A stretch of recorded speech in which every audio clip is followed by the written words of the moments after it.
1.5 months have passed since the whole fiasco with the special from Pennsylvania and Bernie had passed, and the respective fleets were still running the division as always. There was still the occasional accident, but that's just a part of running a railroad. However, a problem arose, specifically with us Northsiders. Since the end of the fall of the previous year, the interchange of Bakersfield had seen an increase in exchange freight. Now this might seem good at first, but it quickly proved to be a burden on the engines, me included. Everyone was put under stress with the increased workload, and it showed. Locals who would typically handle live freight and local passengers like me will find themselves double or even triple heading on the heavier trains. Even Leviathan and Ernest were struggling with all this extra work, meaning that even Bernie had to help out. When he wasn't racing with the nor'easter anywhere between LaGrange and Bakersfield, he would pull freight trains with us. This caused him to be made fun of by the Southerners, though. A New York Central J3A Hudson, my favorite utilitarian freight locomotive. Now this story starts with Leviathan and Bernie double-heading one of these long trains dubbed super freights by the railroadmen to LaGrange as the sun began to set. It's quite beautiful watching the sun reflecting on the water as it goes down. Almost makes me forget about us. Ernest, Randall, are the only ones keeping our part of the division from crumbling completely.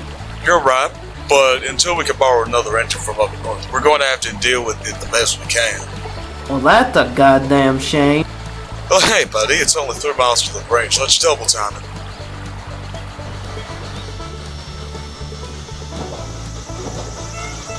Oh dear Lord, am I tired? I'm going to go get a load and then take a nap. That's what she said! Yo, douchebag, be f***ing quiet.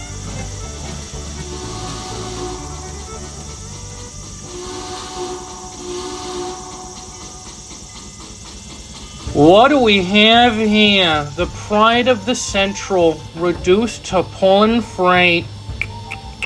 I am not in the mood for this right now, Richie. I've had a long day. What made it so long then? Well, let's see. First I pulled the express, of course. Then I had to go bang Randall up the hill since he stalled with the coal drag. Oh, of course he did. Not only that, I had to go back and forth between here and anywhere on the railroad, pulling these super freights. In fact, I just got done pulling one with Leviathan. Sounds like something I could have done with ease. And then, more afterwards, if you can believe it. Are you trying to say that you're better than me? Boiny? Suck my goiny. Well, guess what, dumbass? At least I don't look like a retarded head of lettuce, uninformed little piece of mother. Hey, what's going on here? I'm guessing these two got into one of their arguments again, them goobers. Richie, aren't you supposed to be getting ready for the return trip of the Southern Wanderer? Oh yeah, I should be doing that, shouldn't I? Then go do that instead of terrorizing Bernie. Oh, this isn't over, Richie. Respectfully, go throw yourself off the edge of the harbor. I really thought of how I got stuck on the hill. The hill of all places. Ugh. Benny, give me the rest, for God's sakes. And Bernie, I recommend that you just go and rest. There's no use in either of you getting angry. No, you two. My reputation as the premier express locomotive in our fleet is at stake. How? If only there was something I could do to prove myself.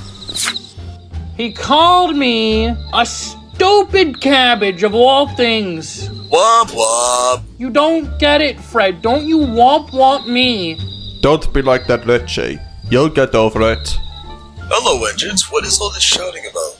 Jesus, it's like your lawn never shut up. What is this shouting all about? I think I decided I want to race Richie. I want to race Boiny. Mr. Mark knew at that moment there was no going back on that, so he spent the next few days working in the background to arrange the event. But when the word got out about the race, boy did it get out. Extra, read all about it! Train race going on Sunday at 3 between 53:44 and 14:01. Excuse me, Sonny, did you say race? Yes, between the J3 Hudson and the PS4 Pacific. I should see that you know your locomotive classes. Anyway, since when was this happening? I don't know, but it's the talk of the town all over the county now. Very interesting. I'm going to tell the others. Thanks for the info.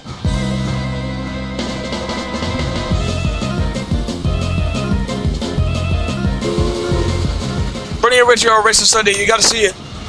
What? Bernie and Richie finally come to blows, huh? Well, it was expected. They had a pretty close rivalry for a while now. Yes, but I was expecting sabotage or something to happen. Not this.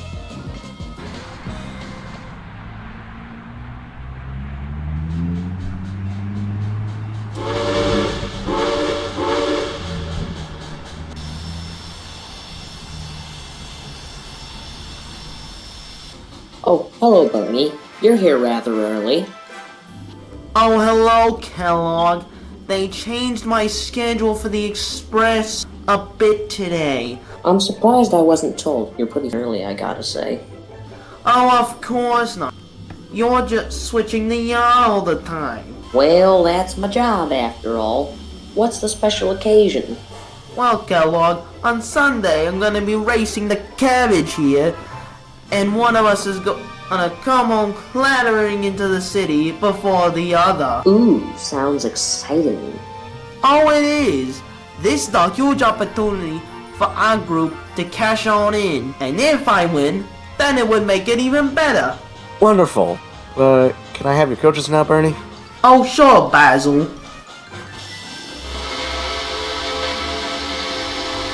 Well, it's nice seeing you guys, but I'm gonna have to go back north. After all, these coaches won't get there themselves. Have a safe trip.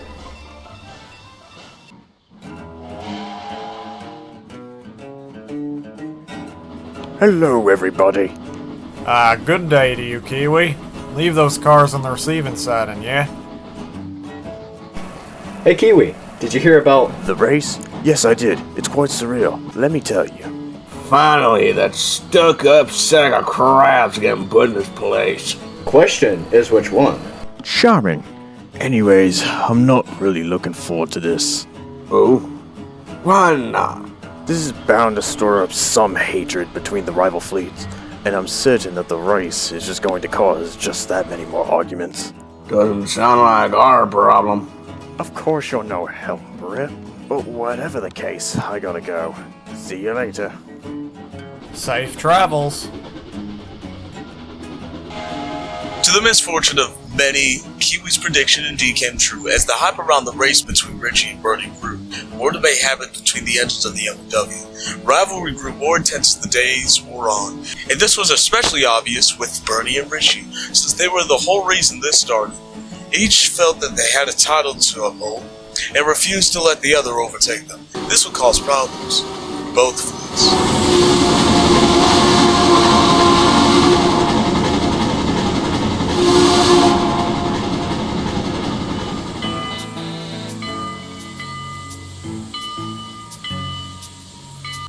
Golly, Richie, what's your hurry? You nearly overshot the platform.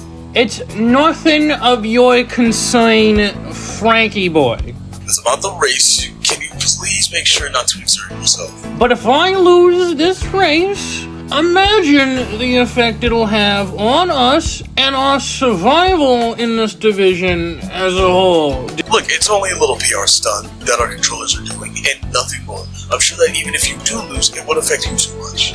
You don't understand. All express engines are doing this. What was that? Nothing, Richie. Hiya, Kellogg. Good day, Levi. Sorry I can't talk much. We got a busy day today. Of course you do. But I'm sure you can handle it. Why are you down here exactly? I felt like it. Nothing to do around here, really. Oh, so nobody told you about the thing? What thing? It's the reason why I said it was going to be a busy day around here. No, what is it? I can't tell you. Well, it's more that there's no point in telling you since we're so close. About time.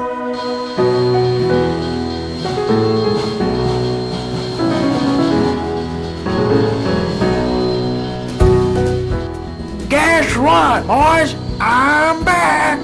John, you're back. It's nice to be outside again. I bet. The new boiler Mr. Mark talked about. Got that too. I haven't tried it out much, but it feels great. Say, what month and year is it now? February of 1948. I just gotta get you caught up on everything that's happened since your old boiler crapped the bed last year. Oh yeah, tell him about the one bitch the Southerners got. Oh no, not again. Don't scare the old fella. Doesn't matter anyways, he's gone now. Let's start with the most recent thing that happened. Alright, then line me. Okay, a few nights ago, Bernie and Richie got into an argument. Wait, hold up. Ernest went to go break it up. Later that same evening, they agreed to race each other, and now the whole railroad is rallying behind them.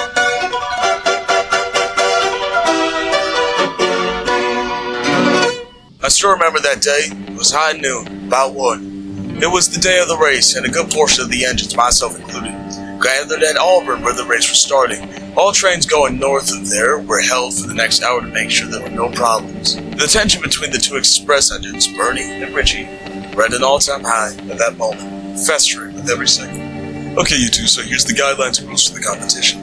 The start is here, and the finish line is Bakersfield Station. And I must stress, no cheating. This means no using crossovers to cut in front of the others or exceeding the speed limit. Once I win this, your reputation is good as dead. Says the one who has a hill named after them. Not officially, though. Besides, isn't that a good thing? Not for your reason. Okay, now without further ado, the race will start when Mr. Earl fires his pistol. Okay, gents. On your mark. Get set. Go! Don't worry, Bernie, we can do this. Trust me, I've always rooted for you. Oh, what a habit of non-corporate bias. Tactful as ever, I see. And so the race started. The duo hastily departed the station, throttles wide open. I must say, seeing it firsthand was quite the spectacle. Mr. Mark and Mr. Earl took their cars and drove themselves to Bakersfield in hopes they could see their respective express engines reach the station first. Once Richie and Bernie were up to speed, the rails basically lit on fire underneath them.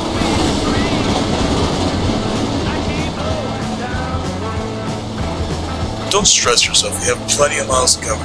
Driver, this is our chance. If we use the uphill Nvidia to our advantage, we can see either cabbage, at least slow down a bit. If you say so.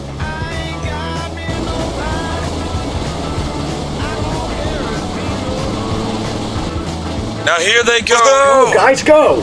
I'm fine them being neck and neck, as I believe in equality. Stokey, that's not how competitions of any kind work. Just kidding. Everyone was rooting for just one, and I just wanted to be different. Go figure. After Brody and Richie passed Whittier, the 2% grade wrapper for the yard had caused Richie to slow down a bit. The track work in that town, coupled with the fact that he had his Sanders on, gave Bernie an advantage. See you later, you disgusting cucumber. We'll send you a postcard from Bakersfield.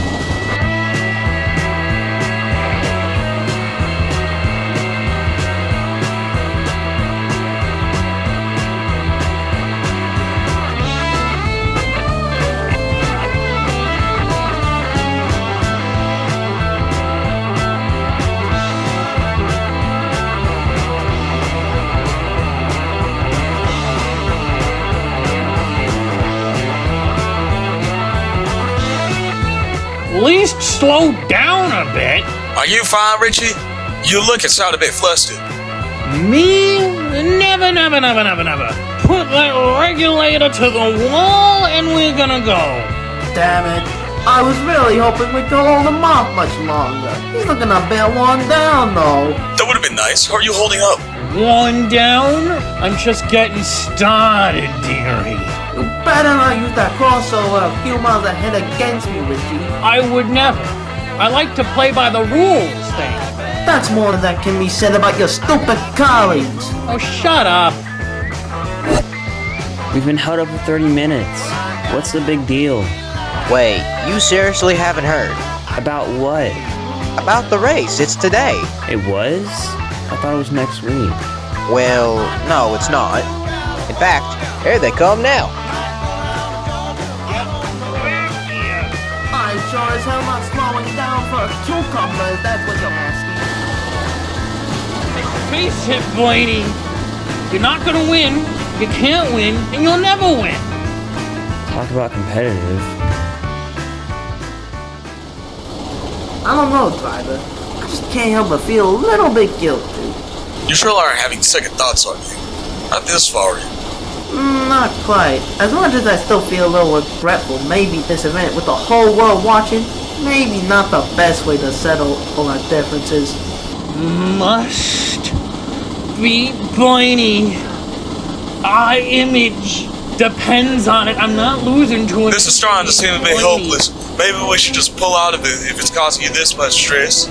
And surrender to him like a coward? No, I'll fight to the bitter end if that's what it takes.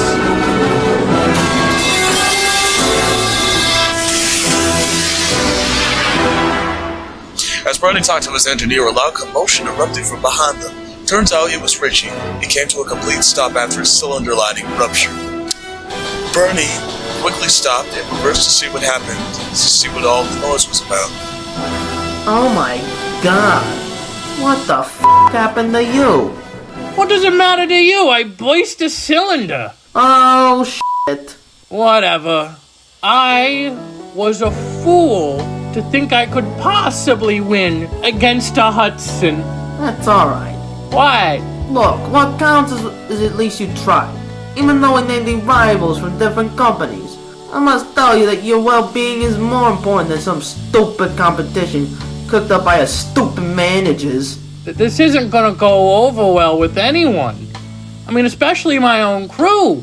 What will they think if they see their top-of-the-line express engine humiliated like this? Shown up by a northerner? Yeah, this is just... Well, guess what? I will go on any motherfucker who thinks less of you. Remember this. You tried.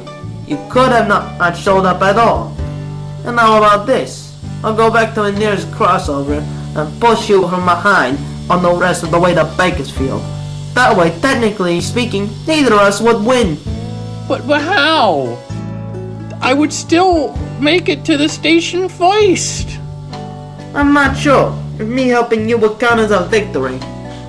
But nobody would really accept it. Well, okay. Well, thank you, Boiny. And so it was settled. Bernie backed up, surprised, delaying them about 20 minutes, and then took the crossover so he could couple up to the back of Richie's coaches. It took a bit, but soon they crossed over the Biscayne River, heading into Bakersfield, and then into the station, where Mr. Mark and Mr. Earl stood. Now what's this? This wasn't supposed to happen. My thoughts exactly! Why the hell is your Hudson doing my beloved express engine? Well, it's a long story. To be honest, what matters is that nobody lost anything today. Mr. Oil, sir, listen, I'm hysterical. I'm sorry. I'm very sorry. I couldn't keep up. I don't know what I was expecting. I was way over my head. I'm off it's my alright, meds. Richie. As Benny has said, nobody lost anything, and it's not like it's the end of the world. Even though it would have been ideal if you won. Really, Nathan? Yes. Typical bastard. Hey, there's our winner. Not quite. I heard it was a tie, but still, how was it, Bernie? I was in the lead for most of the time, but as we passed Bryson, Richie broke down. Good. Oh, I'm not done yet. I said to him that he at least tried. Congratulated him on that. Spirits were lifted after that, and I think for the first time that I actually see him more than just an enemy. I see him as a fellow steam engine like us. It's not that deep, Bernie. It's just a race. That's the most heartwarming thing I've ever heard you say, buddy. Might not agree with you, but I do see where you're coming from. Look, I'm glad you see it that way, Eddie. Now, let me go to sleep. I really need it after today. Okay, see you tomorrow. Good night.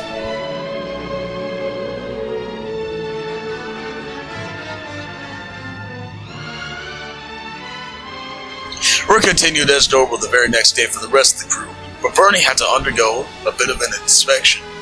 Richie will return to his home shed at Whittier after spending a few days at Bakersfield shops getting his cylinder patched. He was worried at first about how his group would react to him, kinda loose, but upon returning they greeted him with open arms, just like we did with Bernie. The event was talked about endlessly in the tabloids, which we benefited from to a high degree. The Southerners also took some joy in this.